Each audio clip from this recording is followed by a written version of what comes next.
मेरी चाची रोजाना पता नहीं कहाँ जाती है और जब लौट कर आती हैं तो बहुत थकी हुई और पसीने में भीगी हुई रहती है। उनके पास चलने की भी दम नहीं होता है। वह बस आते ही पंखे के नीचे खड़ी हो जाती है और पानी पीती है, फिर नहाने के लिए चली जाती है। जी हाँ दोस्तों, मेरा नाम सौरभ है। मैं अपने चाचा और चाची के साथ उनके घर पर ही रहता हूँ। क्योंकि उनकी कोई भी औलाद नहीं है, इसीलिए मेरे माता पिता ने मुझे इन दोनों की देखभाल के लिए मुझे यहाँ पर छोड़ दिया। मैं यहाँ रहता हूँ और घर का सारा काम कर दिया करता हूँ।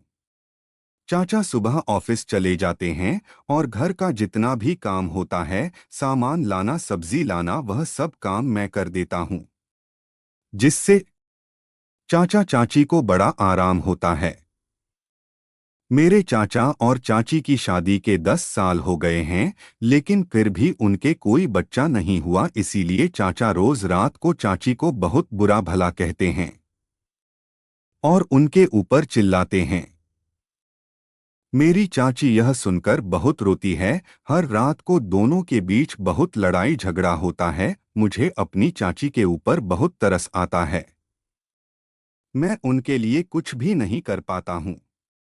एक दिन मैंने देखा, चाचा जैसे ही ऑफिस चले गए, चाची तैयार होकर कहीं जाने लगी और मुझसे कहा कि सौरभ, दरवाजा बंद कर लो, मुझे आने में थोड़ी देर होगी। और जब बहुत देर बाद चाची आई तो वह बहुत थकी हुई थी और पसीने से लथपथ थी और ठीक से चल भी नहीं पा रही थी। मैंने उनसे बहुत पूछा कि क्या हुआ चाची, लेकिन उन्होंने मुझे बताने से इनकार कर दिया।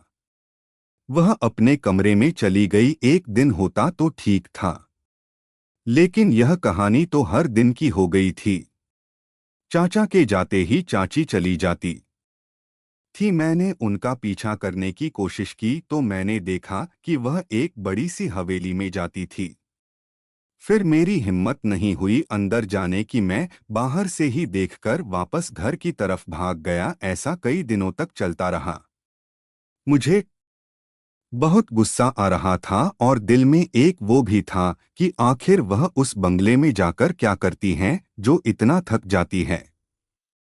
मैंने एक दिन सोचा क्यों ना यह बात चाचा को बता दी जाए, लेकिन मैंने सोचा चाचा बहुत गुस्सा करेंगे और चाची को घर से भगा देंगे, इसीलिए मैंने चाचा से यह बात नहीं बताई। और अगले दिन मैंने चाची का पीछा किया और सोचा कि आज तो मैं यह पता करके रहूंगा कि आखिर चाची उस हवेली में जाकर आखिर करती क्या है। फिर मैं उनका पीछा करते करते वहां पहुंच गया।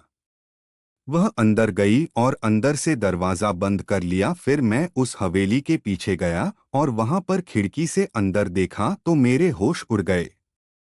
अंदर तो एक तांत्रिक बैठा था। उसके सामने चाची बैठी थी और वह चाची को कोड़ा से मार रहा था और कह रहा था कि इससे मार खाने से ही तुम जल्दी से मां बन जाओगी और जितने भी पैसे लाई हो सब मुझे दान करो। उनकी यह सब बातें सुनकर मैं तुरंत ही अपने माता पिता के घर गया और उनको यह सब बातें बताइए। मेरी मम्मी ने चाची को समझाया, या सब ढोंग मत करो, तुमको हम लोग एक अच्छे से डॉक्टर को दिखाएंगे। फिर मेरी मम्मी ने मेरे चाचा और चाची को ले जाकर एक बढ़िया डॉक्टर को दिखाया। डॉक्टर ने कहा ज्यादा घबराने की जरूरत नहीं है, या छोटी सी दिक्कत है। आप 1 महीने तक मेडिसिन खाकर तो देख लीजिए, आपको बहुत जल्दी फायदा हो जाएगा। और जो डॉक्टर ने कहा था वही हुआ। उनको जल्द ही एक बच्चा हो गया। चाचा और चाची बहुत खुश थे उनको देखकर। आज सौरभ भी बहुत खुश था। आज सौरभ की सूझबूझ के कारण ही उन दोनों को एक नई जिंदगी मिल गई। दोस्तों, जिंदगी में अगर आप दूसरों का भला करेंगे तो लोग आपका भी भला करेंगे। आपको मेरी चाची की कहानी कैसी लगी, हमको ज़रूर बताना। चैनल को लाइक, शेयर और सब्सक्राइब ज़रूर कर देना। एक नई कहानी के साथ मैं आपसे फिर मिलने ज़रूर आऊंगी। धन्यवाद।